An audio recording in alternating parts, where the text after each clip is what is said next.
Bonjour Église missionnaire évangélique baptiste de l'Outaouais. Voici vos annonces pour la semaine du 6 juin 2021. Cet après-midi, nous avons école du dimanche pour tous nos enfants de 7 ans à 12 ans. Tous les mardis, il y a temps de prière à 11h et tous les mercredis, nous avons études bibliques pour les adultes et en même temps, l'étude biblique pour les jeunes femmes aussi à 19h. Tous les vendredis, il y a jeunesse. Pour les 13 ans à 17 ans, c'est à 19h. Et pour les jeunes adultes de 18 ans et plus, c'est à partir de 20h. Tous les groupes Connexion continuent de se rencontrer aux semaines. Si vous n'avez pas de groupe Connexion ou de groupe de quartier, s'il vous plaît, nous écrire à info@aimerbeau.org. Il y a études pour les jeunes hommes tous les 2 jeudis. La prochaine rencontre est le 10 juin. Il y a rencontre des femmes tous les 3e vendredis du mois. La prochaine rencontre est le 18 juin. Il y a rencontre des hommes le 1er et le 3e samedi du mois. La prochaine rencontre est le 19 juin. Grâce à Dieu, nous pouvons accueillir beaucoup plus de personnes dans notre bâtiment en présentiel. Vous devez continuer de vous inscrire en ligne toutes les semaines. Vous avez jusqu'à jeudi.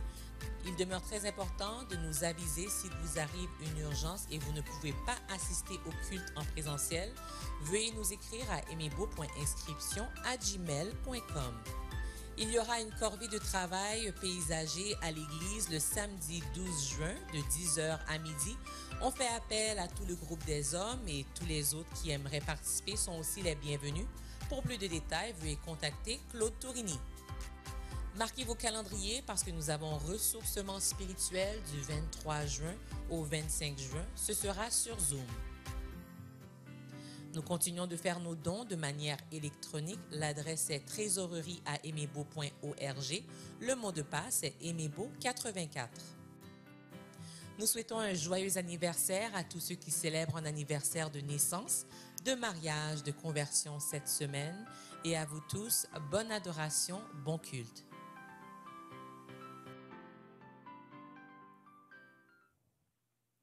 Que la paix de Dieu soit avec vous tous, à tous ceux qui sont ici avec nous en présentiel. On veut s'excuser du petit retard. On a un problème technique au niveau de la projection à l'intérieur. Donc, vous ne verrez pas les paroles ou les textes qui seront projetés pour vous aujourd'hui, mais nous vous prions, si vous connaissez les chants, chantez avec nous et on s'excuse de l'inconvénient.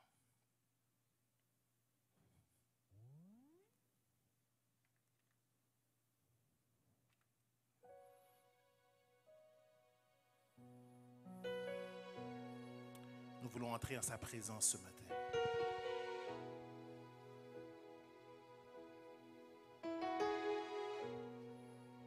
Et nous voulons souhaiter au Saint-Esprit la bienvenue parmi nous.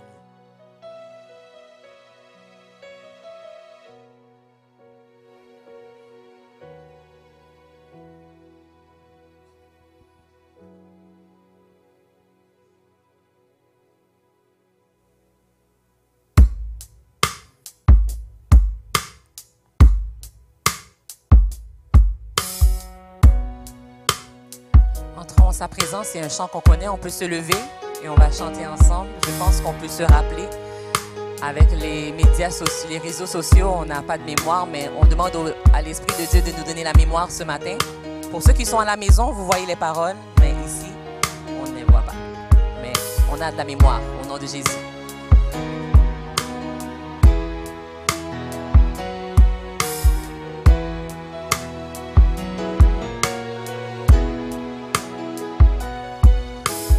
Entrons en sa présence, entrons en sa sainte présence, soyons disposés en cet instant de louange, élevons nos mains, élevons nos voix et offrons toute louange à son Saint nom. Disons-le encore. Entrons en sa présence.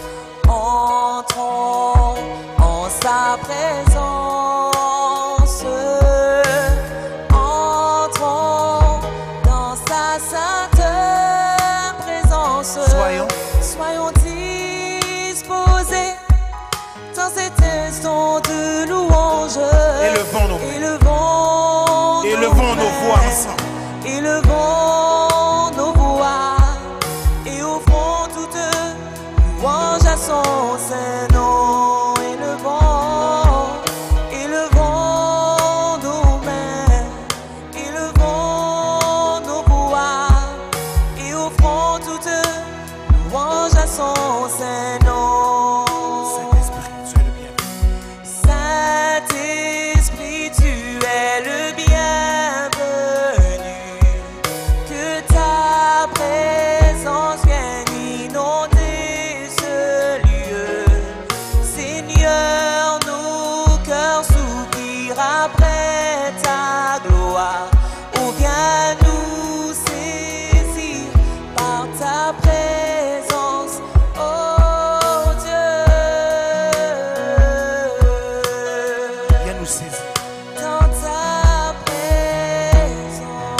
n'a plus. Rien n'a plus de valeur, rien n'est aussi grand et rien n'est plus beau Que ta présence, Seigneur. que ta présence. J'ai vu, j'ai goûté l'amour le plus doux. J'ai vu, j'ai goûté l'amour le plus doux. Mon cœur est enfin libre et ma honte disparaît. Dans ta présence. Disons, Saint-Esprit, tu es le bienvenu. Saint-Esprit, tu es le bienvenu. Que ta présence vienne inonder ce lieu. Seigneur, nos cœurs soupirent après ta Viens nous saisir, gloire. Seigneur. On vient nous saisir par ta présence, oh Dieu, par ta présence. Seigneur, tu es notre espoir. Il n'y a rien de plus de valeur que toi dans notre vie, Seigneur. Tu es notre espoir, rien n'a plus de valeur, rien n'est aussi grand. Et rien n'est plus beau. Et rien n'est plus beau que ta présence. J'ai vu, j'ai goûté. J'ai vu, j'ai goûté l'amour le plus doux. Mon cœur est enfin libre et ma honte disparaît. Dans ta présence. Que nous soyons plus accessibles, Seigneur. Que nous soyons plus sensibles à ta présence. Que nous vivions les merveilles de ta bonté. Dis-le encore. Que nous soyons, Seigneur. Que nous soyons plus sensibles à ta présence. Que nous vivions les merveilles de ta bonté. Saint-Esprit. Saint-Esprit, tu es le bienvenu. Que ta présence vienne inonder ce lieu. Seigneur, nos cœurs soupirent après ta gloire. On vient nous saisir par ta présence. Dis-le encore. Oh Saint-Esprit. Dieu, Saint-Esprit, tu es le bienvenu. Que ta présence vienne inonder ce lieu. Seigneur, nos cœurs soupirent après ta gloire. On vient nous saisir par ta présence, oh Dieu.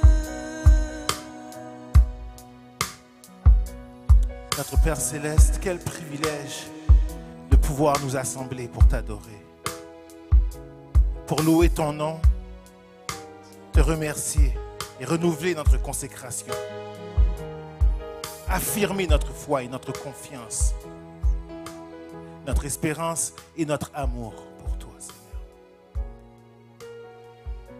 Bénis-nous en ce jour alors que nous t'offrons ce culte, dans le précieux nom de notre Sauveur et Seigneur Jésus-Christ. Amen.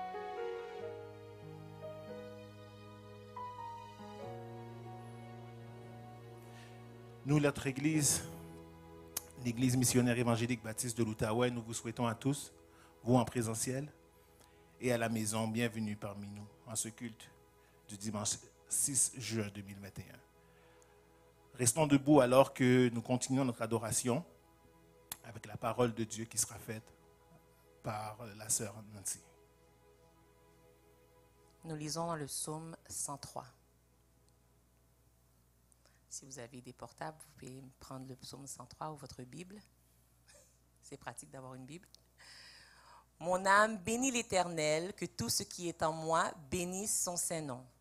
Mon âme bénit l'Éternel et n'oublie aucun de ses bienfaits. C'est lui qui pardonne toute tes iniquités, qui guérit toutes tes maladies. C'est lui qui délivre ta vie de la fosse, qui te couronne de bonté et de miséricorde. C'est lui qui rassasie de bien ta vieillesse, qui te fait rajeunir comme l'aigle. L'Éternel fait justice, il fait droit à tous les opprimés. Il a manifesté ses voies à Moïse, ses œuvres aux enfants d'Israël. L'Éternel est miséricordieux et compatissant, lent à la colère et riche en bonté. Il ne conteste pas sans cesse, il ne garde pas sa colère à toujours. Il ne nous traite pas selon nos péchés, il ne nous punit pas selon nos iniquités. Mais autant les cieux sont élevés au-dessus de la terre, autant sa bonté est grande pour ceux qui le craignent. Autant l'Orient est éloigné de l'Occident, autant il éloigne de nous nos transgressions. Comme un père a compassion de ses enfants, l'Éternel a compassion de ceux qui le craignent. Car il sait de quoi nous sommes formés, il se souvient que nous sommes poussière. L'homme, ses jours sont comme l'herbe, il fleurit comme la fleur des champs. Lorsqu'un vent passe sur elle, elle n'est plus, et le lieu qu'elle occupait ne la reconnaît plus. Mais la bonté de l'Éternel dure à jamais pour ceux qui le craignent, et sa miséricorde pour les enfants de leurs enfants, pour ceux qui gardent son alliance et se souviennent de ses commandements afin de les accomplir. L'Éternel a établi son trône dans les cieux, et son règne domine sur toutes choses.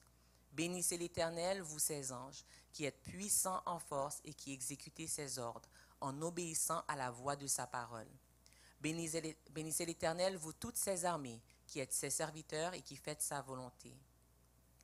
Bénissez l'Éternel, vous toutes ses œuvres, dans tous les lieux de sa domination. Mon âme bénit l'Éternel. Amen. Amen. Mon âme bénit l'Éternel. Peuple de Dieu, ensemble, nous allons adorer notre Dieu, ce Dieu trinitaire, Père, Fils et Saint-Esprit. Nous allons proclamer que sa gloire subsiste à jamais, car il règne. Il règne dans les bons comme dans les mauvais jours. Et rappelons-nous, mes frères et sœurs, que notre espérance réside en Christ, Christ seul, notre rocher sûr.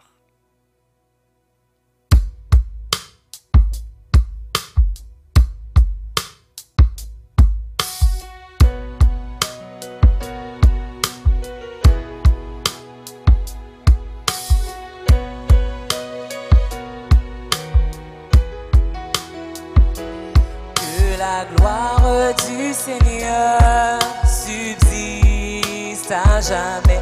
Il se réjouisse de ses œuvres. Je chanterai au Seigneur tant que j'existerai. Je célébrerai son nom tant que je vivrai. Que l'amour du Seigneur se réjouissent. Ils se réjouissent de ses œuvres. Je chanterai au Seigneur tant que j'existerai. Je célébrerai son nom tant que je vivrai. Père, je t'adore.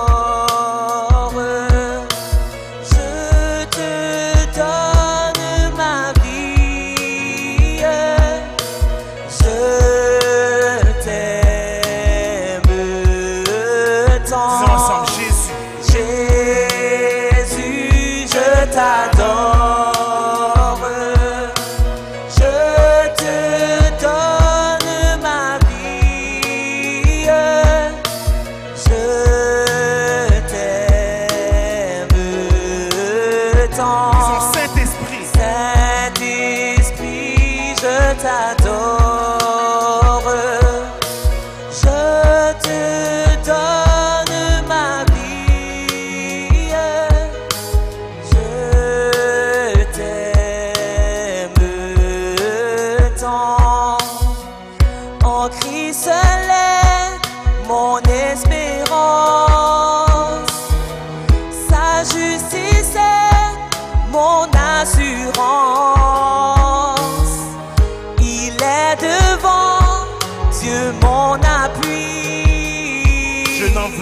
Je n'en veux point d'autre que lui. Jésus, ma retraite sûre. Le rocher. Le rocher en qui je m'assure dans la détresse. Oui, il règne à jamais.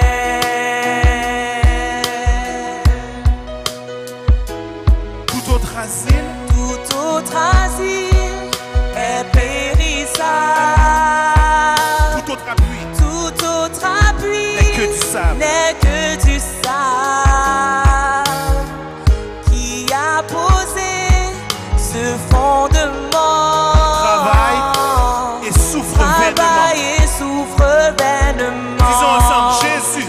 Jésus, ma retraite sûre. Le rocher. Le rocher en qui je m'assure dans la détresse. Oui, il règne à jamais. Lorsque sur moi s'abat Lorsque sur moi s'abat l'orage, sa croix ranime mon courage. Quand tout faiblit autour de moi, sa présence soutient ma foi. Jésus, ma retraite sûre. Le rocher en qui je m'assure dans la détresse. Oui, il règne à jamais.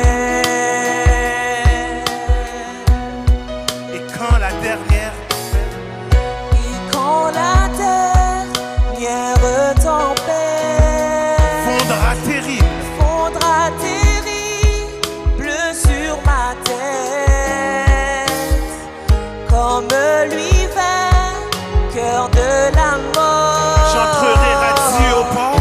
J'entrerai radieux au port. J'entrerai radieux au port. Jésus. Jésus, ma retraite sûre.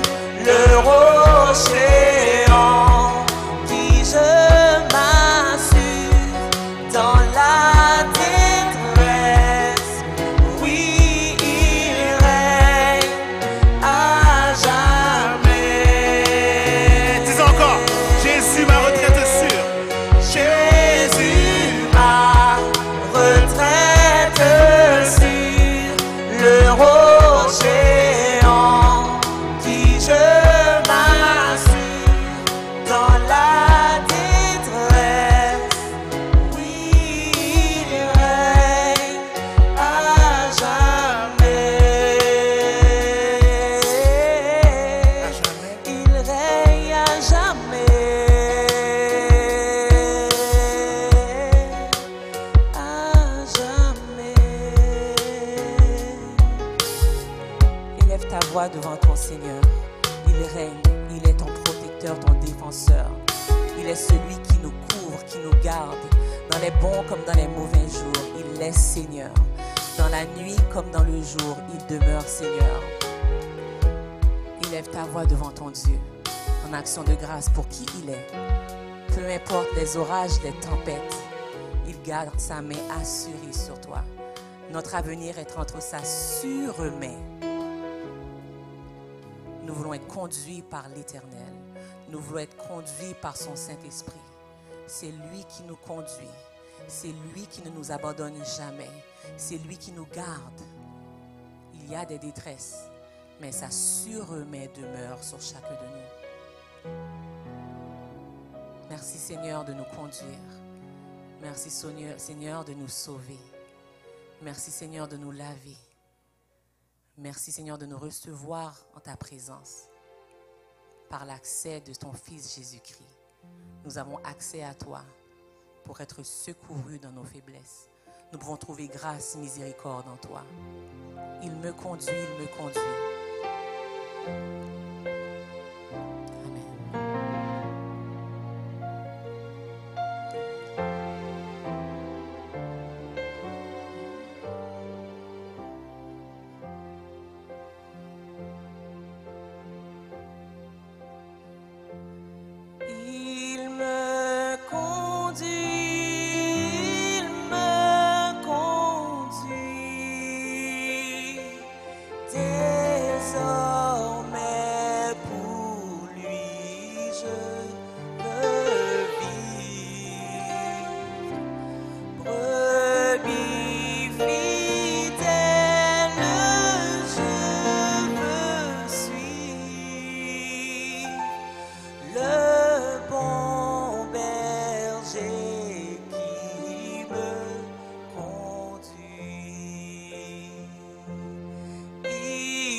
Il me conduit, il me conduit.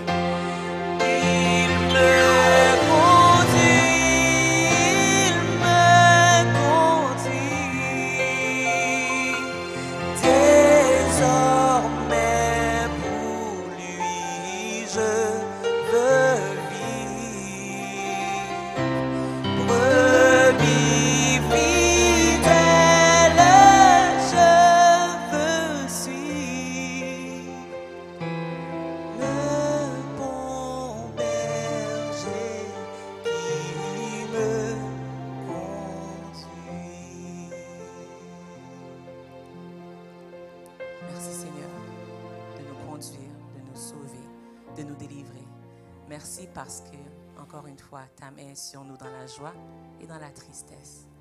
Merci Seigneur Dieu parce que tu connais nos souffrances, parce que tu as vu ton Fils bien-aimé à la croix. Quelle souffrance atroce. Mais la gloire est que nous pouvons être sauvés par ce sacrifice. Nous pouvons avoir la joie de notre salut. Nous pouvons espérer te voir. Nous pouvons espérer te voir un jour et vivre dans l'éternité bienheureuse. Nous te bénissons, Seigneur. Nous te remercions pour la paix que tu donnes en ton Fils Jésus-Christ. Alléluia. Amen. Nous allons écouter un témoignage. Vous pouvez vous asseoir. Vous n'allez peut-être pas voir, mais vous allez pouvoir entendre le témoignage d'une sœur que Dieu a conduit sûrement. Que la paix de Dieu soit avec nous tous. Bonjour tout le monde. Que la paix et la grâce de Dieu soient avec vous tous. Je veux juste prendre quelques instants pour témoigner de ce que Dieu a fait pour moi. Le 20 mai dernier, alors que je conduisais pour me rendre au travail, j'ai eu un accident de voiture grave. J'étais dans tous mes états, mais le Seigneur était là. Tout d'abord, à 200 mètres derrière moi, il y avait 2 ambulanciers qui ont été témoins de l'accident, donc ils ont pu me porter assistance très rapidement. Et il y a plusieurs autres automobilistes qui se sont arrêtés pour me porter assistance aussi. Et parmi ces automobilistes, il y avait 3 sœurs chrétiennes qui priaient pour moi pendant que les ambulanciers m'examinaient. Je remercie le Seigneur de ce que je ne suis pas dans le coma, je n'ai pas de fracture et que je ne suis pas paralysée. Je remercie le Seigneur qu'il m'a sauvé la vie.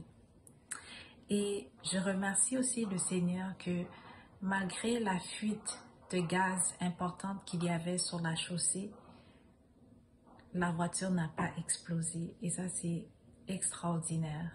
Le Seigneur était vraiment là de 1001 façons. Je suis émerveillée par ce qu'il a fait. Et aussi, même si j'aurais pu mourir cette journée-là, même si j'étais partie avec le Seigneur ce jour-là, le Seigneur donne une paix que lui seul peut donner. Parce que même si j'étais décédée, j'aurais été avec le Seigneur. Donc, je remercie pour le Seigneur de ce qui m'a préservé la santé. Dans Psaume 34, versets 20-21, il dit « Le malheur atteint souvent le juste, mais l'Éternel lui en délivre toujours. Il les garde ses os, aucun d'eux n'est brisé. » Bien-aimés, nous ne décidons pas quand est-ce que nous allons quitter cette terre, quand est-ce que le Seigneur va nous rappeler à lui. Alors, je vous prie, tous ceux qui n'ont pas encore accepté Jésus-Christ comme Seigneur et Sauveur personnel, de le faire maintenant, pendant qu'il est temps, avant qu'il soit trop tard, car vous ne savez pas quand est-ce que le Seigneur va vous rappeler. Merci et bonne journée. Au revoir.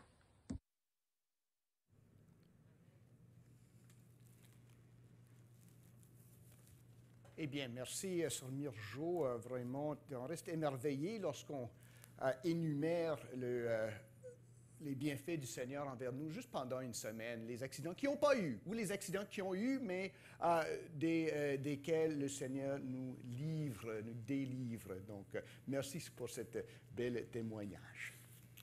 Avant d'aller à la prière de l'Assemblée, on va prier pour et avec les enfants. Puis j'ai eu l'occasion avant le culte de discuter avec un jeune ami à mon masque. Je ne sais pas si vous voyez ça, il y a un gros sourire là-dessus. Hein? Ben, lui, il n'y a pas un gros sourire, il y a comme un masque vert, puis il y en a un qui a un masque de, comme j'ai dit, de patte de chatte là-dessus. Mais quand même, les masques sont utiles. Ça nous empêche de passer, si on est malade, la maladie. Ça nous empêche un peu aussi de pogner la maladie, ça circule au-dessus de nous. Mais c'est un problème aussi, parce que ça cache autre chose. Des fois, on peut se cacher en arrière d'un masque. Puis ça, ce que Sœur Mirjo rendait grâce au Seigneur pour ses bienfaits. Un des bienfaits que moi, pour lequel je rends grâce au Seigneur, c'est que j'ai pu rien cacher. Je n'ai pas besoin de faire semblant comme un faux semblant. Mais, tu sais, en Jésus-Christ, je peux être honnête avec le monde. Je n'ai plus rien caché par crainte que le monde va se moquer de moi. Parce que Dieu ne s'est pas caché, mais il s'est révélé à nous en Jésus-Christ. Donc, même nos jeunes amis, vous pouvez en Jésus-Christ être vous-même en Jésus-Christ. Pas besoin de vous cacher, de dire des mensonges, de dire « Oh, tout va bien » lorsque ça ne va pas bien, ni de dire « Il n'y a rien qui va bien » lorsque les choses vont bien.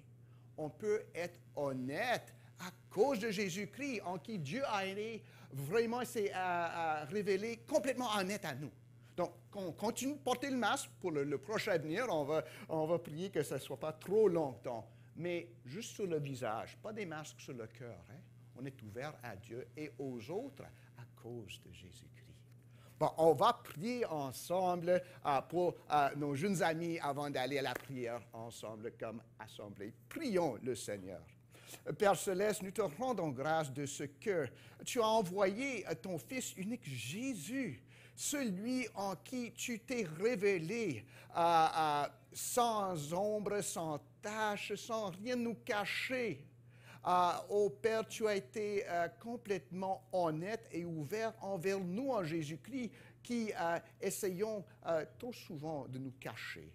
Aide nos jeunes enfants, nos jeunes amis à être honnêtes avec toi en venant à toi en Jésus-Christ, puis par la suite d'être honnêtes avec tout le monde, à la famille, avec leurs amis, à l'école, sur le terrain de jeu, de pouvoir être vraiment honnêtes parce que Jésus-Christ les aura libérés de tout mensonge, de tout cache-cache. Mais maintenant, ils peuvent être vraiment ce qu'ils sont, ce que tu les as faits en Jésus-Christ.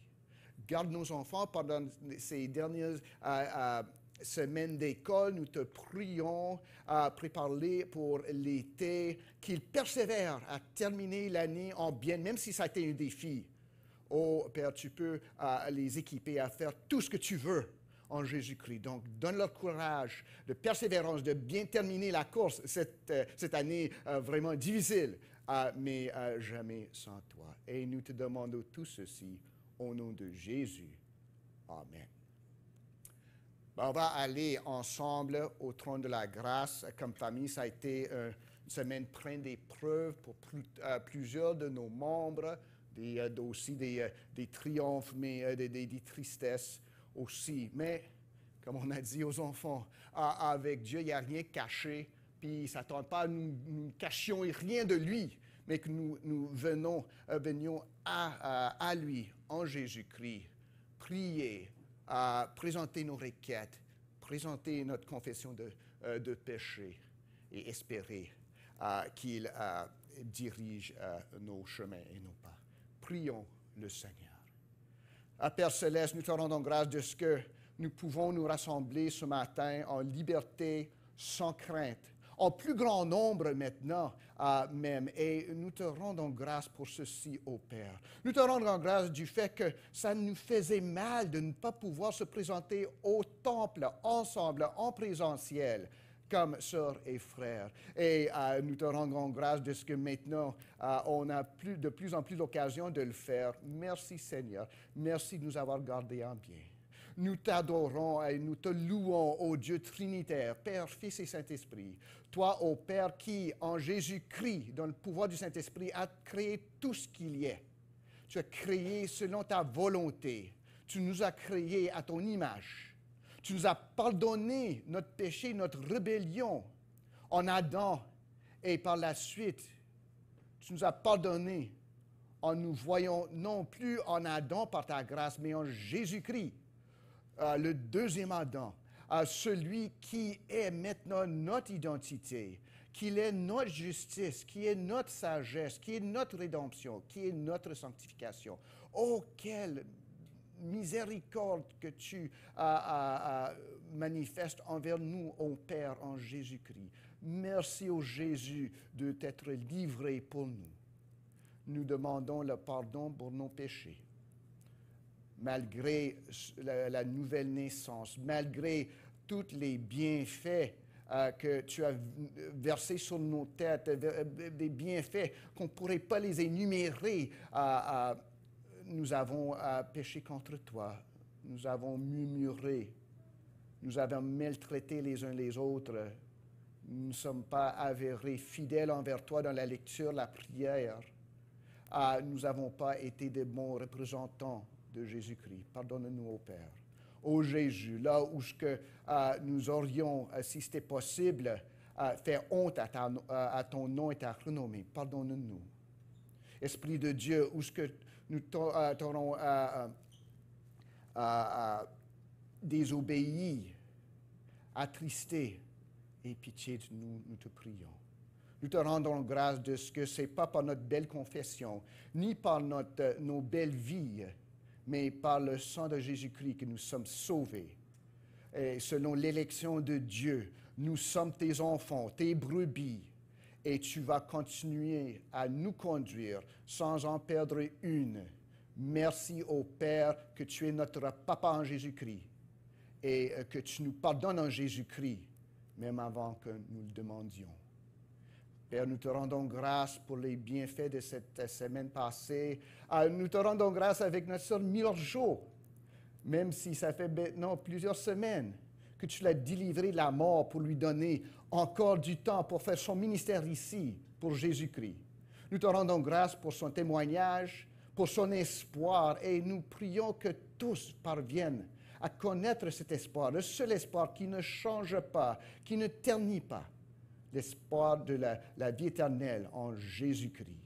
Merci d'avoir délivré notre sœur et donc de nous avoir délivré des larmes et de tristesse. Nous prions néanmoins pour ceux qui sont dans la tristesse, dans le deuil. Nous prions pour les deux familles narcisses de notre Église, pour Pasteur Frankie et Sœur Esther, pour Patrick et Jennifer, pour les arrière-enfants, pour Leslie, Philippe, Auguste et Yves-Rose, et surtout pour les enfants Pérodin, maintenant que leur mère Kietli est allée rejoindre son mari avec toi. Oh Père, ça nous cause la peine. Nous pleurons avec ceux qui pleurent. Les tristesses semblent venir comme les vagues de l'océan. Aie pitié, nous te prions, ô Père, surtout pour nos bien-aimés frères et sœurs en Jésus-Christ qui pleurent les deux décès maintenant d'un couple fidèle, chaleureux, avec des portes ouvertes à tes serviteurs et servantes. Donne du repos à nos frères et sœurs. Rappelle-leur l'espérance que maintenant est réalisée pour Léon et Ketli. Viens en aide aux deux fils maintenant qui n'ont plus de parents. Aie pitié, Père. Nous te rendons grâce de l'intervention médicale pour Pasteur Jacques Alexandrien. Nous te prions qu'il continue d'être rétabli, de regagner ses forces. Nous te remercions pour son témoignage, même sur le chevet de son Seigneur et Sauveur et le nôtre Jésus-Christ. Oh, continue, nous te prions, ô Père, d'exaucer nos prières à son égard et à l'égard de sa famille. Nous prions pour ceux qui sont malades parmi nous, Lounien, Séraphine, Myrlande, pour sœur Roselyne et son père aussi, M. Dabadi, que tu puisses les ramener en bonne santé et entre-temps leur donner la persévérance et et fixer leur regard à Jésus-Christ, qui est notre secours. Père, nous prions aujourd'hui pour ceux qui souffrent les retombées des terribles tragédies des pensionnats autochtones. Ô Père, ça fait longtemps pour nous, peut-être c'est quelque chose d'inconnu, mais ça représente une tâche et une honte sur notre pays. Aie pitié, nous te prions. Soulage ceux pour qui ça ouvre un plaie. Aide tous qui demeurent dans ce pays à faire réconciliation. Et pour ceux qui, au nom de Jésus, ont géré ces institutions, qui puissent se confesser à toi et aux victimes pour quelque méconduit que ça puisse être. Aie pitié, Père. Aide-nous à changer cette situation. Nous prions, Père, pour l'Église persécutée, pour ceux qui souffrent pour le nom de Jésus, pour la famille de ceux comme pasteur Leviticus et son fils, assassinés en Nigeria pour la foi de Jésus-Christ, pour les pasteurs en prison en Chine pour avoir annoncé la bonne nouvelle de Jésus-Christ. Ô Père, viens en aide à ceux qui sont endeuillés ou ceux qui souffrent pour la foi de notre Jésus qui a souffert pour nous. Que leur souffrance puisse être le moyen par lequel tu vas convertir même leurs tourmenteurs. Nous prions pour nos pays d'origine, pour l'Haïti, pour le Madagascar, pour le Salvador, pour la République démocratique du Congo, pour le Cameroun, surtout où la COVID fait rage. Nous te remercions du progrès qu'on a pu faire ici. Nous prions pour ceux qui souffrent en pleine force la troisième vague. Délivre-les. Donne la stabilité et la justice où ce qu'il n'y en a pas, nous te prions. Et protège ton Église. Ô Père, nous te demandons tout ceci par les mérites et par ta grâce démontrée envers nous en Jésus-Christ. Aide-nous à être des serviteurs fidèles à celui qui s'est livré pour la vie du monde. Nous te demandons tout ceci en son nom. Amen. Eh bien, nous procédons maintenant à la table du Seigneur. Nous faisons ça chaque mois, puis il faut toujours faire attention de ne pas être trop familier, ne pas laisser ça devenir juste quelque chose qu'on fait à chaque mois, ni quelque chose de magique qui va nous bénir si on peut nous mettre les mains là-dessus. L'apôtre Paul a écrit en Romains chapitre 5, ainsi. « Car lorsque nous étions encore sans force, Christ, autant marqué, est mort pour des impies. À peine mourrait-on pour un juste. Quelqu'un peut-être mourrait pour un homme de bien. Mais Dieu prouve son amour envers nous en ce que, lorsque nous étions encore des pécheurs, Christ est mort pour nous. » Si nous pensons qu'on est en bon état et assez bien préparé pour venir à la table du Seigneur, il faut faire attention, parce que la table est ici pour des pécheurs. Si jamais on pense que je ne suis pas digne, on commence à être prêt pour s'approcher de la table, n'est-ce pas? Parce que la table a été établie pour ceux qui ne sont pas dignes, par celui qui était digne, seul Jésus-Christ. Puis la grâce de Dieu s'étend envers nous qui ne sommes pas dignes, mais qui l'avouons, qui le confessons et qui plaçons notre espoir en Jésus-Christ seul. La table du Seigneur, c'est un signe de la présence de Jésus-Christ avec nous, de son pardon, de sa mort efficace pour nous. Et souvenons-nous de tous ceux qui ont pris ce repas du Seigneur la première fois, allaient le trahir, l'abandonner. Ce n'était pas à cause de leurs bonnes œuvres qu'ils méritaient une place, c'est à cause de l'amour de Dieu pour eux, envers eux, en Jésus-Christ. Puis c'est ce même amour qui n'a pas changé, qui a exercé envers nous, qui seul nous donne une place à la table. Si nous ne pensons pas en avoir besoin, nous ne devrions pas être ici. Si nous ne pensons pas être dignes d'être ici, nous devons être ici, parce que nous avons besoin de ça, puis la table est pour ça.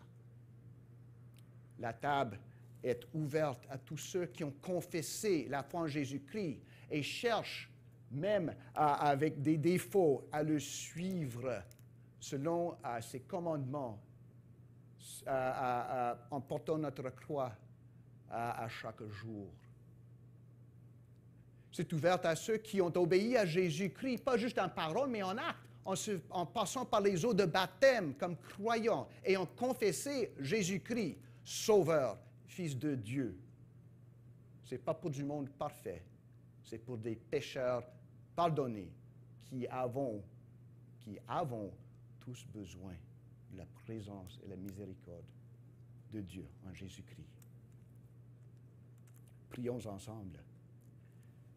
Père Céleste, nous venons devant toi pour faire selon le commandement de Jésus-Christ, de manger et de boire tous ensemble, parce que vu qu'il y a un pain, nous sommes un corps en Jésus-Christ et nous partagions, pécheurs tous, mais pardonnez tous ceux qui sommes en Jésus-Christ. Nous venons partager ce repas. Merci Jésus. Pardonne-nous nos péchés. Garde-nous sur la bonne voie. Nourris-nous afin que nous puissions continuer et marcher sur le chemin jusqu'à la ligne d'arrivée, là où nous ayons accompagné. Tu y es. Tu nous attends et tu nous accueilles. Pardonne-nous, aide-nous à vivre pour toi, par ton Saint-Esprit. Nous te prions. Amen.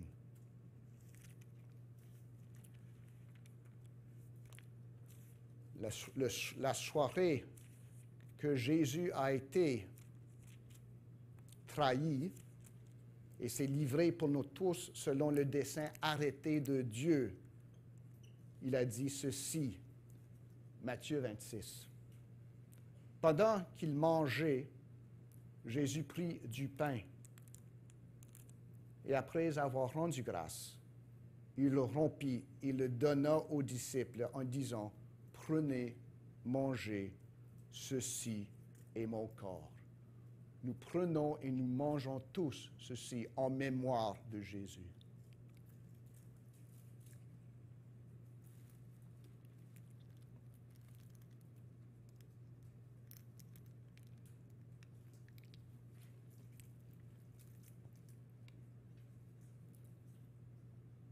Il prit ensuite une coupe, et après avoir rendu grâce, il la leur donna en disant, « Buvez-en tous, car ceci est mon sang, le sang de l'Alliance, qui est répandu pour plusieurs pour la rémission des péchés. » Nous prenons tous et nous en buvons tous en mémoire de Jésus.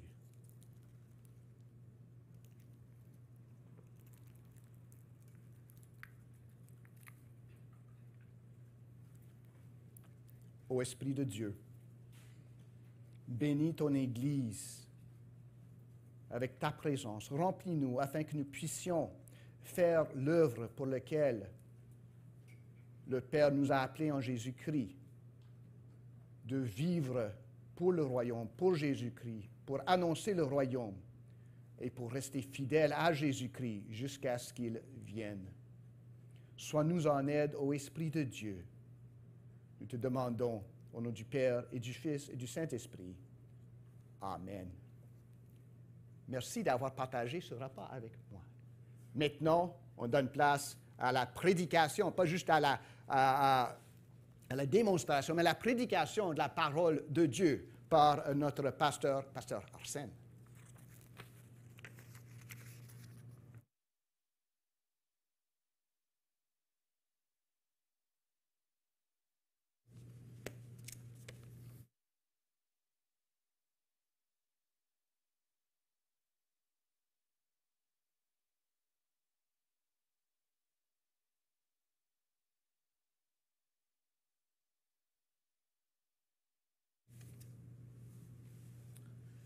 Que la paix et la grâce du Seigneur soient avec vous tous. Juste avant de lire notre texte dans Ésaïe chapitre 43, je profite pour remercier le Seigneur, oui, pour ce qu'il a fait pour notre sœur Minjo, mais aussi remercier notre sœur Minjo qui a envoyé ce beau bouquet de fleurs. J'espère que vous pouvez voir en reconnaissance de ce que le Seigneur a fait. Bouquet de fleurs qui s'ajoute à notre beau décor que notre sœur Magali nous prépare dimanche après dimanche et qui nous permet d'adorer le Seigneur dans un très bon décor. Nous remercions le Seigneur pour cela. Je voudrais aussi profiter de l'occasion pour adresser au nom de l'Église et à mon nom personnel nos condoléances à la famille Narcisse, à la famille Philippe Auguste et aussi aux familles Pérodin, toutes les familles affectées malheureusement par le décès de notre sœur Ketli. Que le Seigneur fortifie toutes ces familles. Amen. Aussi informer l'Église que à partir de dimanche prochain, on va commencer à reprendre certaines activités qu'on fait régulièrement. Dimanche prochain, si Dieu nous fait grâce, nous allons accueillir un frère comme membre de l'Église par la main d'affiliation. Et aussi, les prochains dimanches, on aura aussi la présentation de bébés à l'Église. Évidemment, on gardera les distances, mais c'est la vie de l'Église. On va reprendre ces choses à partir de dimanche prochain, Dieu voulant. Alors, tournons dans la parole, en Ésaïe chapitre 43. Je lirai pour nous tout le chapitre 43. Ainsi parle maintenant l'Éternel qui t'a créé, ô Jacob, celui qui t'a formé, ô Israël. Ne crains rien, car je te rachète. Je t'appelle par ton nom, tu es à moi. Si tu traverses les eaux, je serai avec toi. Et les fleuves, ils ne te submergeront point. Si tu marches dans le feu, tu ne te brûleras pas, et la flamme ne t'embrasera pas. Car je suis l'Éternel, ton Dieu, le Saint d'Israël, ton serviteur. Je donne l'Égypte pour ta rançon, l'Éthiopie et Saba à ta place. Parce que tu as du prix à mes yeux, parce que tu es honoré et que je t'aime, je donne des hommes à ta place et des peuples pour ta vie. Ne crains rien, car je suis avec toi. Je ramènerai de l'Orient ta race, et je te rassemblerai de l'Occident. Je dirai au septentrion, donne, et au midi, retiens point. Fais venir mes fils des pays lointains et mes filles de l'extrémité de la terre, tous ceux qui s'appellent de mon nom et que j'ai créés pour ma gloire, que j'ai formé et que j'ai fait. Qu'on fasse sortir le peuple aveugle qui a des yeux et les sourds qui ont des oreilles.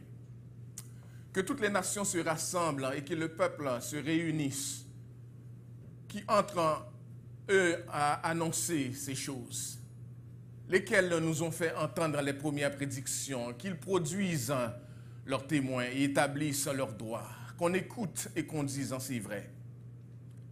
Vous êtes mes témoins, dit l'Éternel, vous et mon serviteur que j'ai choisi, afin que vous le sachiez, que vous me croyiez et compreniez que c'est moi. Avant moi, il n'y a point été formé de Dieu, et après moi, il n'y en aura pas, point.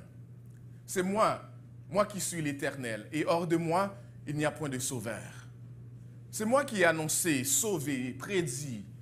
Ce n'est point parmi vous un Dieu étranger. Vous êtes mes témoins, dit l'Éternel. C'est moi qui suis Dieu. Je le suis dès le commencement, et nul ne délivre de ma main. J'agirai, qui s'y opposera? Ainsi parle l'Éternel, votre Rédempteur, le Saint d'Israël. À cause de vous, j'envoie l'ennemi contre Babylone. Et je fais descendre tous les fuyards, même les Chaldéens, sur les navires dont ils tiraient gloire. Je suis l'Éternel, votre Saint, le Créateur d'Israël, votre Roi. Ainsi parle l'Éternel qui fraya dans la mer un chemin et dans les eaux puissantes un sentier, qui mit en campagne des chars et des chevaux, une armée et des vaillants guerriers, soudain couchés ensemble pour ne plus se relever, anéantis, atteints comme une mèche. Ne pensez plus aux événements passés et ne considérez plus ce qui est ancien.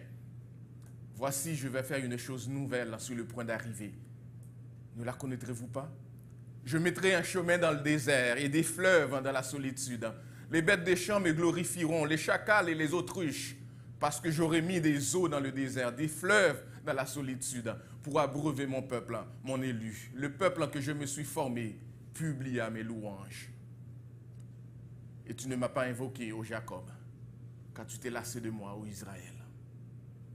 Tu ne m'as pas offert les brebis en holocauste, et tu ne m'en as pas honoré de tes sacrifices. Je ne t'ai point tourmenté pour des offrandes, et je ne t'ai point fatigué pour de l'encens. Tu n'as pas appris d'argent acheté pour moi des aromates et tu ne m'as pas rassasié de la graisse de tes sacrifices, mais tu m'as tourmenté par tes péchés, tu m'as fatigué par tes iniquités.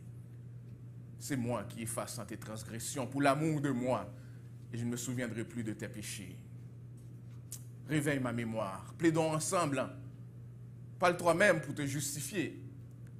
Ton premier père a péché et tes interprètes se sont rebellés contre moi. C'est pourquoi j'ai été traité en profane les chefs du sanctuaire. J'ai livré Jacob à la destruction et Israël aux outrages. Amen. Amen. Je pensais qu'il y avait un autre verset pour terminer cette belle lecture que parole du Seigneur.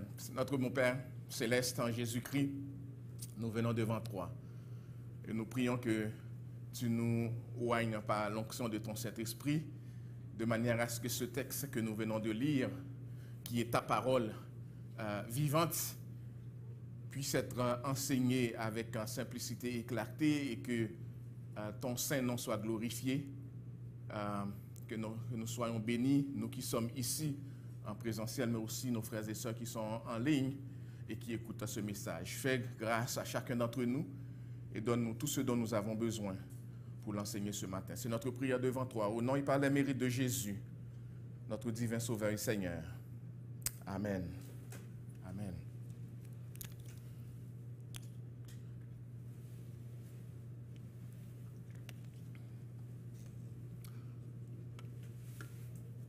Le chapitre 43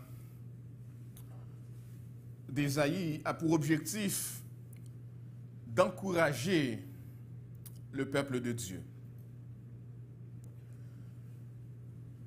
Dans les chapitres 40 et 41, Ésaïe avait déjà encouragé le peuple de Dieu en leur montrant la grandeur et la fidélité de ce Dieu.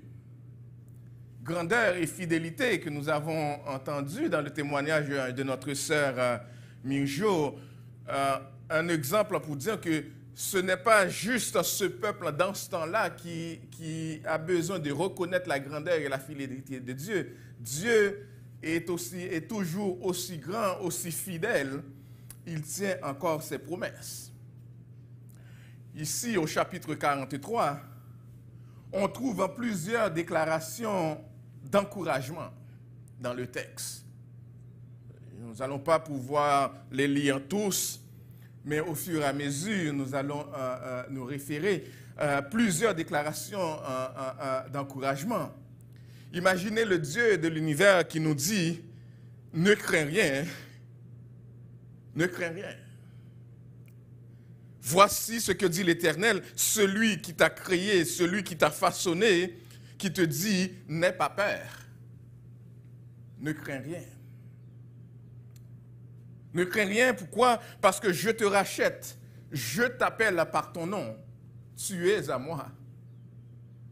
Entendre ça de la part du Dieu de l'univers, le Dieu créateur, c'est extraordinaire. Verset 1er. Au verset 10, le texte nous dit, vous êtes mes témoins.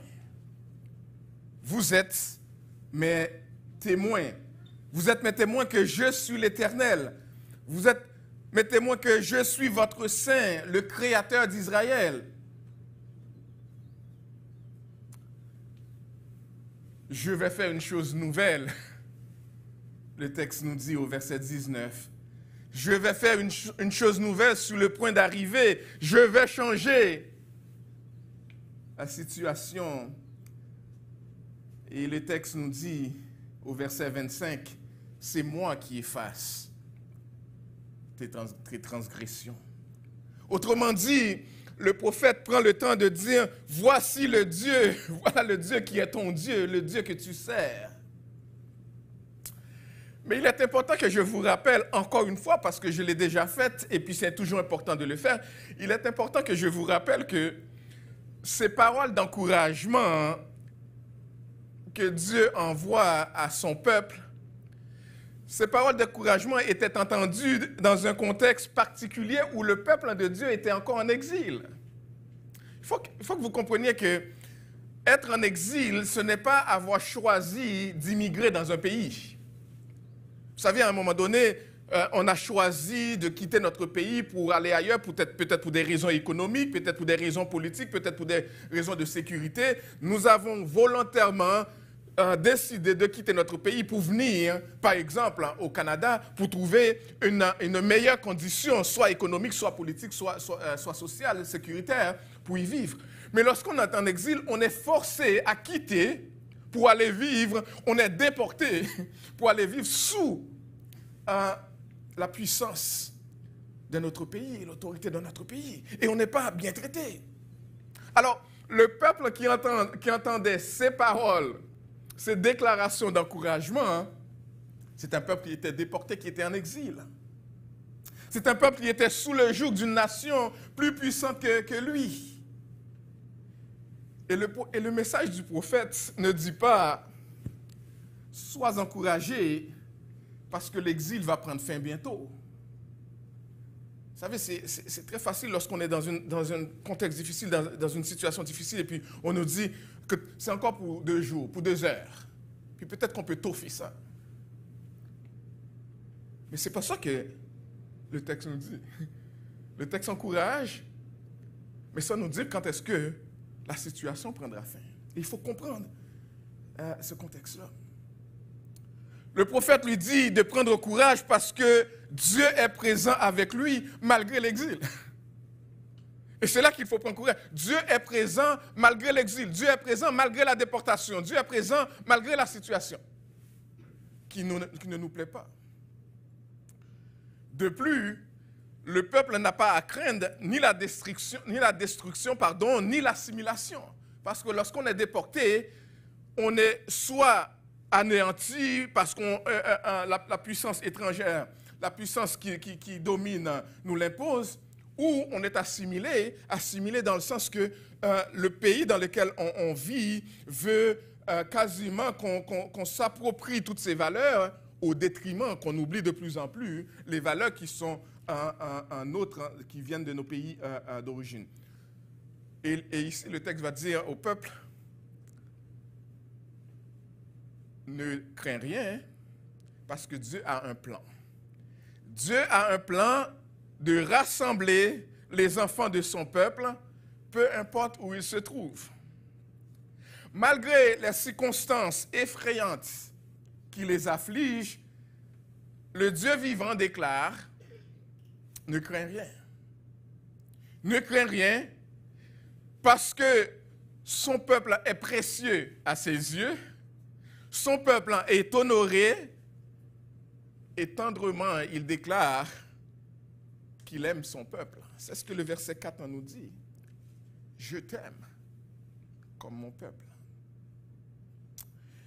En passant, c'est à peu près ça que l'apôtre Paul nous dit. C'est le même raisonnement que l'apôtre Paul soutient en Romains chapitre 8, à partir du verset 31 jusqu'à 39.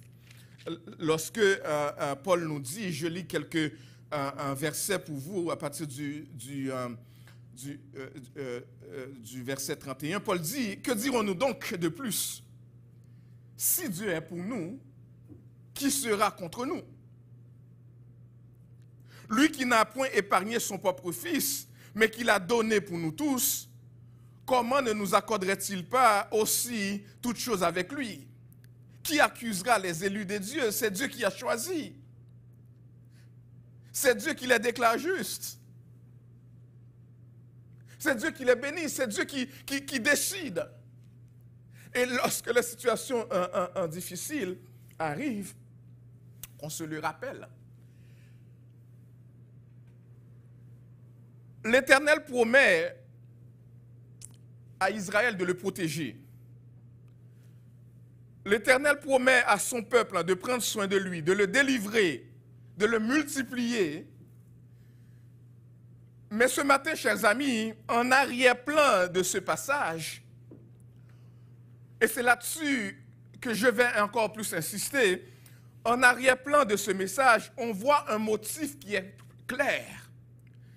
En arrière-plan de cela, on voit l'Éternel qui veut être glorifié de la part de son peuple en dépit des circonstances. On voit en arrière le Dieu qui appelle à la proclamation de ses louanges malgré les circonstances.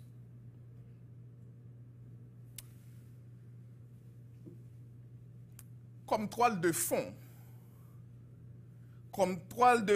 en arrière de ce message d'encouragement, Dieu rappelle qu'il efface les transgressions de son peuple. Pourquoi? Par l'amour de lui-même. Dieu rappelle qu'il efface les transgressions par amour de lui-même. Verset 25. Dieu réclame que le peuple qu'il s'est formé publie ses louanges. Il appelle tous ceux qui s'appellent de son nom et qu'il a créé pour sa gloire, il les appelle à proclamer son nom. Qu'est-ce que tout cela veut dire? Tout cela veut dire que Israël doit être encouragé parce qu'après son exil, après son retour d'exil qui viendra certainement parce que Dieu le promet et qui est arrivé justement dans l'histoire, parce que nous sommes après ces événements, après son retour d'exil, il rendra témoignage à Dieu et attestera que Dieu seul connaît les événements de l'histoire et Dieu seul en est l'initiateur. C'est ce qu'on trouve dans les versets 8 à 13. Mais Israël doit être encouragé aussi parce que la ville de Babylone sera détruite. L'oppression prendra fin. Le Tout-Puissant interviendra en faveur de son peuple. Raison d'être encouragé. Dieu accomplira une nouvelle chose. Il est sur le point de mettre en marche un cycle nouveau de délivrance. Il va changer les choses.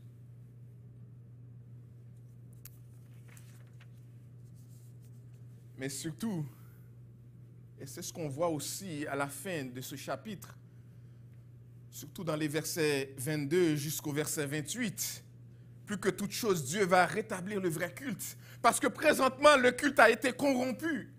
Le peuple a été infidèle. Le culte qu'on offre à Dieu était entaché de nombreux péchés contre Dieu.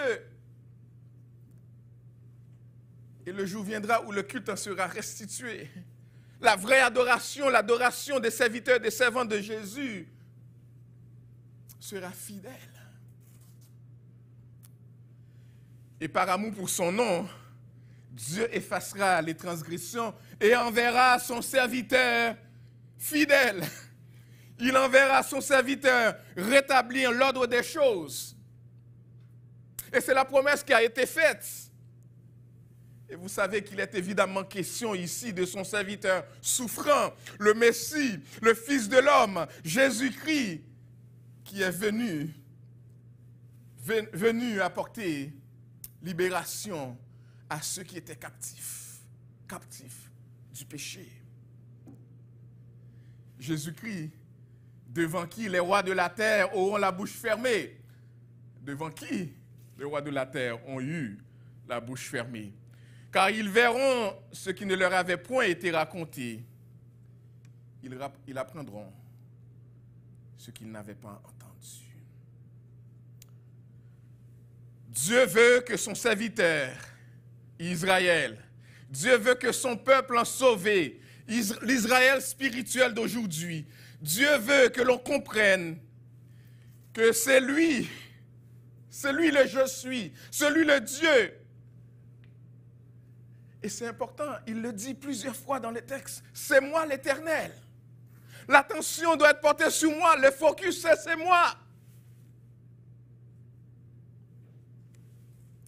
Le je suis expression que Jésus lui-même s'applique en plusieurs fois, en particulier dans le livre de Jean. Et en Jean, où il se présente comme le je suis. Et avec toute cette série de « Je suis » que vous connaissez, je suis le bon berger. Je suis la résurrection et la vie. Je suis le chemin. Je suis. Ce matin, chers amis, j'aimerais m'assurer que le peuple à Emebo et le peuple de Dieu qui écoute ce message en ligne ailleurs qu'à Emebo, j'aimerais qu'on comprenne qu'en envoyant ce message en Ésaïe chapitre 43, comme Dieu l'a fait en chapitre 40 et 41, que Dieu n'est pas en train de dorloter un peuple. Et j'aimerais qu'on le saisisse. Dieu n'est pas en train de dorloter un peuple pour s'excuser des malheurs qui lui arrivent. Lorsque Dieu envoie les paroles d'encouragement, Dieu n'est pas en train de dire à un peuple, désolé mon cher peuple, je vais faire mieux la prochaine fois. C'est dommage qu'il t'ait arrivé ce malheur. Je vais voir la prochaine fois si je peux faire mieux. Et passer un peu la main sur l'épaule de ce peuple pour lui dire, je m'en excuse. Qu'on le saisisse clairement.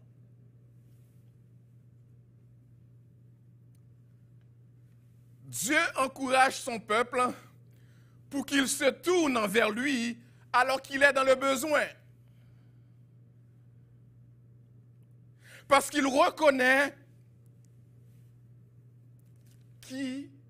en qui il met sa confiance et qui peut le sortir du pétrin dans lequel il se trouve. Les mots d'encouragement de Dieu, c'est pour réveiller son peuple qui est dans le besoin à se tourner vers lui. Pour savoir que dans le besoin, dans les situations dans lesquelles son peuple se trouve, il est celui en qui mettre sa confiance, il est celui vers qui tourner. Il rappelle sa grandeur et sa fidélité, mais surtout, il veut que son peuple sache, que son peuple se garde de rechercher le secours ailleurs qu'en lui. Parce que lorsque les situations difficiles arrivent, c'est ce qu'on fait en général. On cherche du secours ailleurs. On oublie ce dont Dieu est capable de faire. Et il est important qu'on comprenne aussi, chers amis, Dieu n'est pas en train de dire au peuple, ce qui t'arrive, c'est vraiment injuste. Tu ne mérites pas vraiment cela. C'est dommage qu'un peuple aussi bon comme toi ait à souffrir l'exil. C'est pas ça que Dieu dit. C'est dommage. Chers amis, Dieu n'a pas sauvé un groupe de gens parce qu'ils étaient les moins pires parmi les pires. Qu'on le saisisse. Dieu n'a pas racheté son peuple. Dieu ne nous a pas rachetés en Jésus-Christ parce qu'on était les moins pires parmi les pires et parce qu'on n'était pas si pire que ça. Il a trouvé en nous quelques bonnes choses pour dire, comme tu n'as pas été si pire que lui, que l'autre, je vais t'offrir le salut.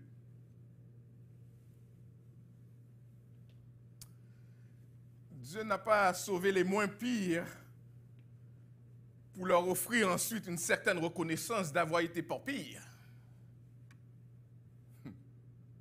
Dieu n'a pas sélectionné les meilleurs parmi les humains pour devenir son peuple, comme le font les grandes écoles. Vous savez, les grandes écoles avec les Cambridge de ce monde, les Harvard de ce monde, les McGill de ce monde, une des raisons pourquoi ils sont les meilleures universités, les meilleures écoles, c'est parce qu'ils sélectionnent les meilleurs étudiants. Et des fois, on a l'impression, nous qui sommes en Jésus-Christ, nous qui sommes chrétiens, que c'est parce que nous avons été parmi ces meilleurs-là, Dieu n'avait pas le choix de nous choisir. Et parce que Dieu nous a choisis, parce qu'on n'était pas pire parmi les meilleurs, mais on s'attend à des choses de lui. Et on est surpris lorsque des choses qui nous dérangent nous arrivent. Et il est important qu'on ait la bonne perspective de Dieu. Il est important qu'on ait la bonne perspective de notre salut. Il est important qu'on ait la bonne perspective de qui nous sommes en tant que chrétiens.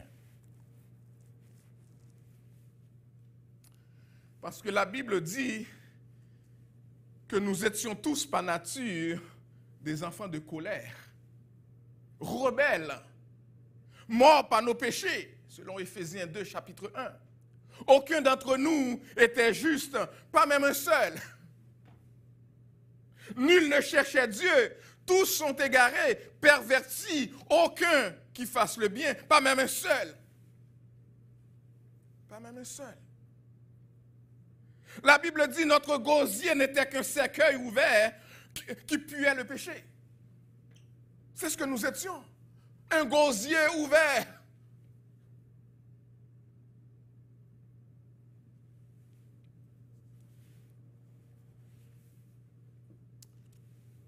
C'est dans cet état lamentable que Dieu, dans sa grâce, est venu vers nous.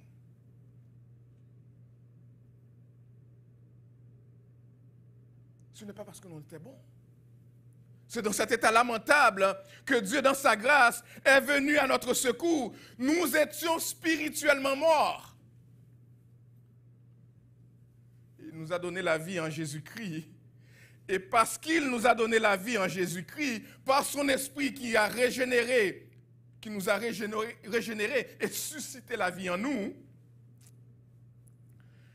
oui, parce qu'il nous a donné la vie en Jésus-Christ, il nous demande, peu importe les situations dans lesquelles nous nous trouvons, il nous demande de proclamer les louanges qu'il mérite.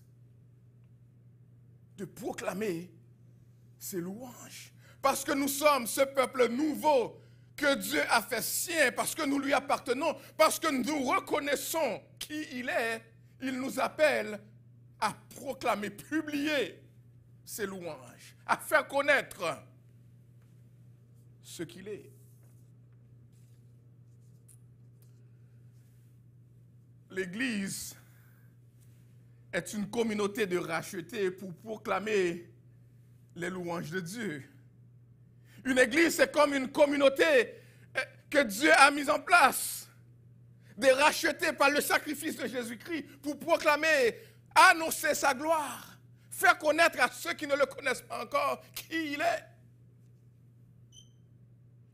Un Dieu qui a été aussi gracieux et bienveillant envers nous et qui demande à se faire connaître. Le focus est sur Dieu. Il ne faut pas inverser l'ordre des choses, chers amis. Ce n'est pas nous qui recevons la gloire et Dieu qui nous sert. C'est l'inverse. C'est nous qui servons Dieu, c'est Dieu qui mérite toute la gloire. Et même les mots d'encouragement qu'ils envoient, c'est pour sa gloire, pour que nous nous tournions vers lui et que nous découvrions encore une fois qui il est. Un Dieu extraordinaire.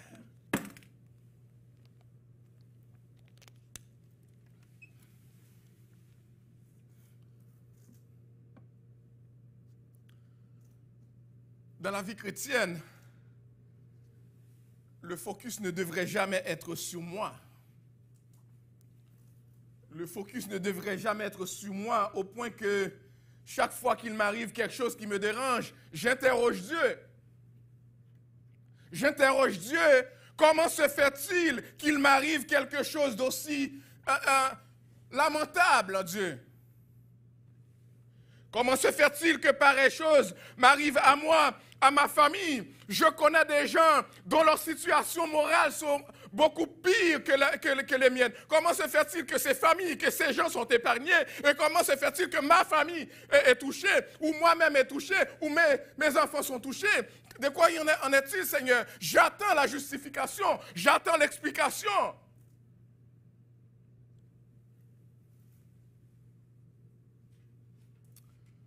Alors, sous quelle base nous laisses-tu vivre en cette honte? Ce sont les questions qu'on pose à Dieu. Parce qu'on veut de la justification, on veut comprendre. Et si on n'a pas la bonne perspective, comme chrétien, on peut vivre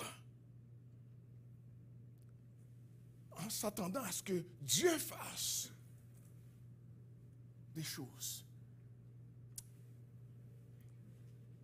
Et ne pas accepter l'œuvre de Dieu dans notre vie. Quelle est donc ta justification, Seigneur? Et surtout, comment comptes-tu t'y prendre pour redorer notre image qui est maintenant blasée? Nous attendons que tu interviennes, que tu fasses le nécessaire. C'est Dieu qui est Dieu, chers amis, et pas nous. C'est Dieu qui est Dieu et pas nous.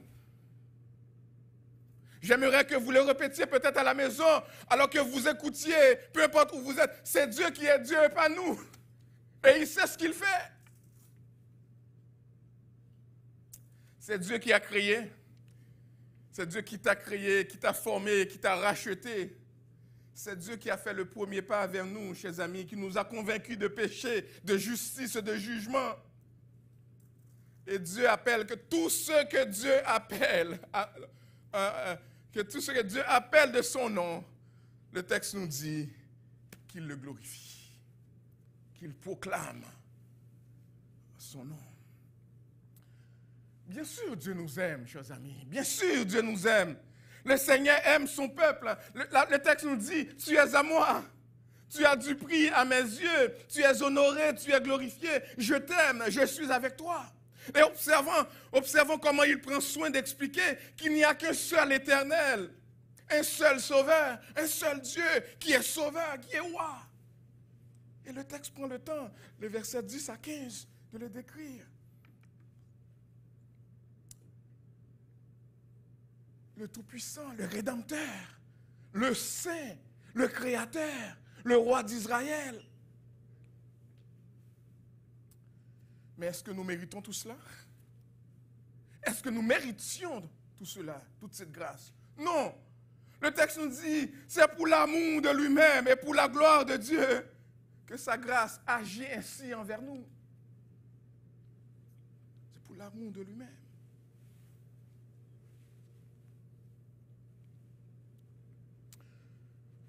Mais ce peuple qui lui appartient, ce peuple qu'il a doublement créé pour sa gloire, ce peuple doit célébrer ses louanges. Et non l'oublier, et non le mépriser, et non le questionner, et non le passer par des séances d'interrogatoire.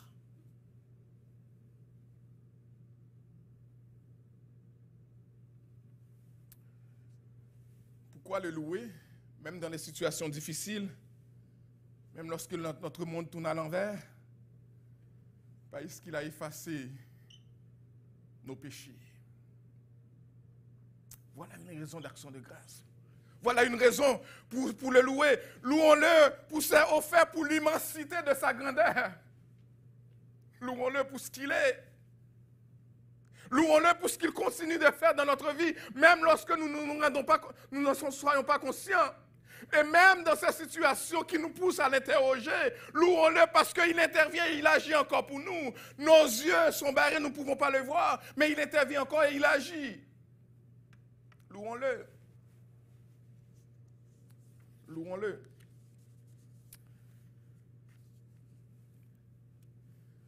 Quelle est ta perspective de la vie chrétienne? Quelle est ta perspective de l'Église? Quelle est ta perspective du salut en Jésus-Christ? Je ne connais pas ta perspective, mais je peux te dire que ta perspective peut influencer ta manière d'adorer Dieu. Ta perspective peut influencer ton service à Dieu. Ta perspective peut influencer la manière que tu gères les épreuves qui arrivent dans la vie. On raconte l'histoire d'un employeur qui a décidé en une année particulière de supporter la campagne de charité en milieu de travail. Et il a dit cette année, je veux avoir 100% de mes employés qui participent. Et il envoie un message à tous ses gestionnaires, à tous ses directeurs. Il envoie un message pour dire, je veux que cette année, tous les employés participent à la campagne de charité parce que je veux que ma compagnie reçoive 100%. Et les gestionnaires ont envoyé ce message à tous les employés. Il y a un employé qui a répondu à ces gestionnaires, moi, je ne veux pas participer à ce genre de choses-là. Ce n'est pas des choses qui m'intéressent. Donc, tu peux enlever mon nom sur la liste. Je ne participe pas. Et puis, évidemment, le gestionnaire a informé son employeur pour lui dire que la plupart des gens, presque tout le monde accepte de participer, mais il y a un employé qui a clairement décidé qu'il ne va pas participer. Et l'employeur appelle cet employé, il lui dit « J'ai appris que tu ne veux pas participer dans cette campagne de charité cette année. » Il dit « Oui, j'ai expliqué au gestionnaire, ce n'est pas le genre de choses qui m'intéressent. » Et puis l'employeur lui dit « On a un problème, n'est-ce pas? Moi, je veux avoir 100%, hein, et toi, tu ne veux pas participer. Alors, je vais te congédier, et puis je vais avoir 100%. » Et il dit « Non, je vais participer. » Et puis l'employeur dit « Mais qu'est-ce qui se passe? Tu viens de dire que tu ne participes pas. » Il dit « Personne ne me l'avait jamais expliqué comme ça. » Sa perspective a changé. Voyez-vous, sa perspective c'était « Je peux ne pas participer et continuer à avoir mon emploi. » Mais lorsqu'il sait que, lorsque sa perspective a changé, en sachant qu'il peut perdre son emploi en n'est pas participant, hein, qu'est-ce qui arrive? Sa perspective a changé. Certaines personnes perçoivent, chers amis, certaines personnes perçoivent l'Église comme une séance de divertissement, une occasion de passer un bon moment. On a hâte de revenir parce qu'on va avoir la communion fraternelle, on va avoir du fun, et puis c'est ça l'Église pour moi. Ma foi est un petit peu, psychologiquement, c'est utile pour ma foi. Et puis, je vais venir. Certaines personnes voient l'Église comme étant des vitamines. J'en ai besoin pour booster mon système. Ma foi en a besoin et puis je vais venir quand ça me tente, quand je peux. Et puis ça me convient. Il y a d'autres personnes qui voient l'Église comme un lieu d'enseignement. Pasteur Gordon enseigne bien, donc je vais venir pour apprendre. Ça va me permettre d'être mieux formé intellectuellement. De la même manière, chers amis, certaines personnes conçoivent le salut comme étant une police d'assurance. Je suis sauvé, c'est une police d'assurance qui me protège de l'enfer. Je ne veux pas aller en enfer, alors j'ai quand même accepté, comme si Jésus me poussait, mais comme j'ai quelque chose de bien là-dedans, pour ne pas aller en enfer, je vais accepter Jésus. Il y a des gens qui y voient une protection superstitieuse. Si je suis en Christ, ça va me protéger des démons.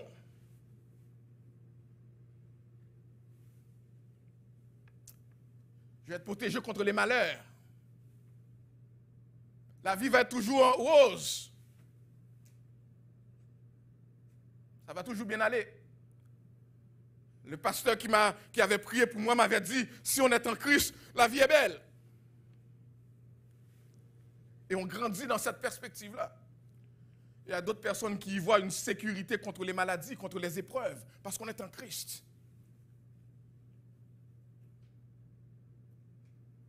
Et tout ça, c'est faux.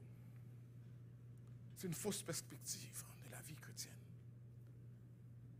Celui à qui nous ressemblons, celui en qui nous regardons, celui sur qui la Bible nous appelle à fixer les yeux, la Bible appelle le serviteur souffrant. Jésus, le serviteur souffrant, qui a été sur la croix pour donner sa vie pour nous. Si lui, il a souffert, comment moi qui suis en lui, peux avoir peur de souffrir et ne pas avoir à souffrir? Dans la vie chrétienne, chers amis, laissez-moi vous le dire, si vous ne le croyez pas, et si vous voulez changer d'idée comme étant chrétien, vous pouvez le faire, ça serait peut-être mieux pour vous. Mais la vie chrétienne, dans la vie chrétienne, il y a des afflictions. La Bible nous appelle à porter notre croix. Si on veut plaire au Seigneur dans ce monde, il faut être prêt à porter notre croix. La seule vraie perspective, c'est de comprendre que nous sommes un peuple racheté pour glorifier Dieu. Nous sommes un peuple racheté par le sang, les sacrifices de Jésus-Christ. Et notre principal but, c'est de proclamer l'Évangile. Faire connaître ce Dieu qui nous a sauvés en Christ à ceux qui ne le connaissent pas. Nous sommes une communauté que Dieu a réunie ensemble par la grâce en son Fils Jésus-Christ. Des enfants qui appartiennent à la famille de Dieu.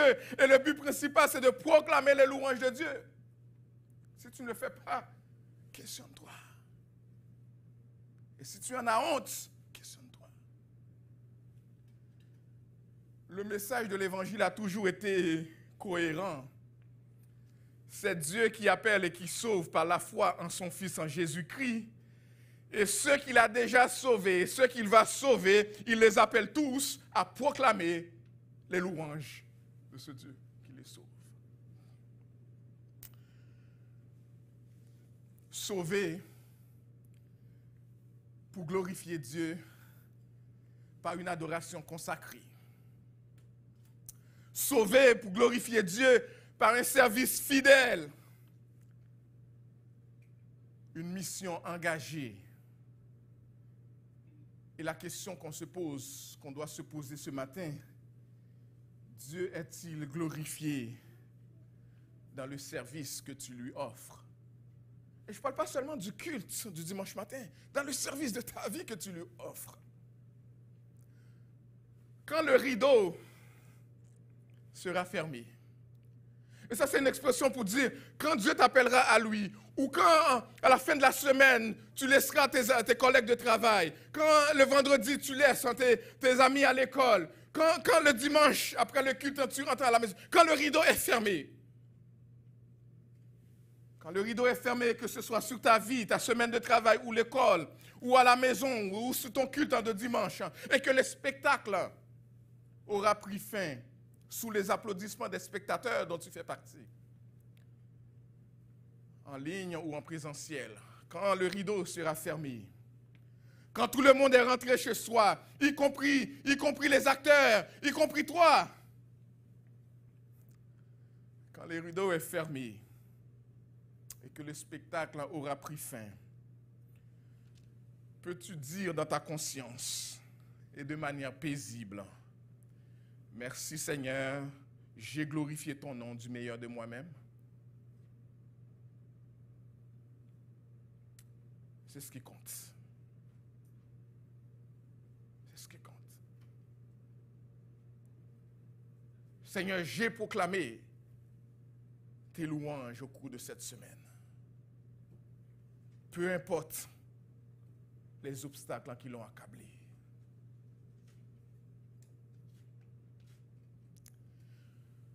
Parce que si le monde entier devait applaudir notre service sans que celui-ci ait glorifié Jésus, nous aurions travaillé en vain. Si le monde entier nous trouve gentils, nous trouve agréables, bons, et que Jésus, l'Esprit de Dieu, ait une autre opinion de nous, nous aurions travaillé en vain. Et si nous connaissions très bien la parole de Dieu, mais que notre perspective de Dieu, notre perspective de l'Évangile, notre perspective de la foi, c'est celle-ci, j'ai mis ma foi en toi pour que les choses aillent bien pour moi, nous serons déçus. Le peuple de Dieu sera glorifié, mais pas sur cette terre. Sur cette terre, Dieu nous appelle à une chose, parce que nous avons été sauvés, rachetés par le sang de Jésus-Christ. Nous sommes armés et appelés à proclamer les louanges de ce grand Dieu qui nous a tant aimés au point d'envoyer son Fils Jésus-Christ donner sa vie. Et nous qui sommes en lui, nous qui lui appartenons, nous deviendrons ses ambassadeurs pour faire connaître en son œuvre dans le monde ici-bas. Que le Seigneur nous soit en aide. Nous soit en aide. Notre bon Père Céleste, merci pour le privilège de nous joindre ensemble comme peuple pour élever ton saint nom, exalter le nom de Jésus, celui par qui tu nous as sauvés. Jésus qui est venu dans ce monde, laisser sa gloire, la gloire qu'il avait auprès de toi, se livrer sur la croix pour des pécheurs comme nous, pour donner vie à nous qui étions spirituellement morts. Et quel privilège de savoir qu'aujourd'hui nous pouvons faire partie, nous faisons équipe avec lui, avec ton Saint-Esprit, pour aller proclamer cette bonne nouvelle de l'Évangile qui nous a sauvés et appeler les autres à connaître cette bonne nouvelle. Nous prions que tu nous trouves en train de faire cela. Et peu importe les circonstances par lesquelles nous passons, Seigneur, il y a des circonstances difficiles qui viennent nous accabler. Nous sommes secoués de toutes parts. Mais nous prions dans le nom de Jésus que ton Saint-Esprit nous réveille, nous suscite à avoir les yeux fixés sur Jésus. Et que nous soyons obéissants à ce que tu nous demandes. Parce que, Seigneur, lorsque nous glorifions ton nom, lorsque nous proclamons tes louanges, notre âme reçoit ce dont elle a besoin pour vivre. Et fais-nous grâce de vivre de manière à te glorifier et à être des vrais ambassadeurs de Jésus-Christ dans ce monde. Qu'il en soit ainsi, au nom et par les mérites de Jésus, notre divin Sauveur et Seigneur, qui vit dans l'unité avec toi et avec le Saint-Esprit, dès maintenant et au siècle des siècles. Amen. Amen. Mettons-nous debout, peu importe où vous êtes, pour recevoir les paroles de bénédiction que je lis pour vous en Jude, les versets 24 et 25. À celui qui peut vous garder de toute chute et vous faire paraître en devant sa gloire irréprochable et dans l'allégresse. Oui, à Dieu seul sage, qui nous a sauvés par Jésus-Christ, notre Seigneur, appartiennent gloire, majesté, force et puissance, avant tous les temps, maintenant et pour toute l'éternité. Allez dans la paix du Seigneur. Que Dieu nous bénisse abondamment. Bonne semaine, bon dimanche.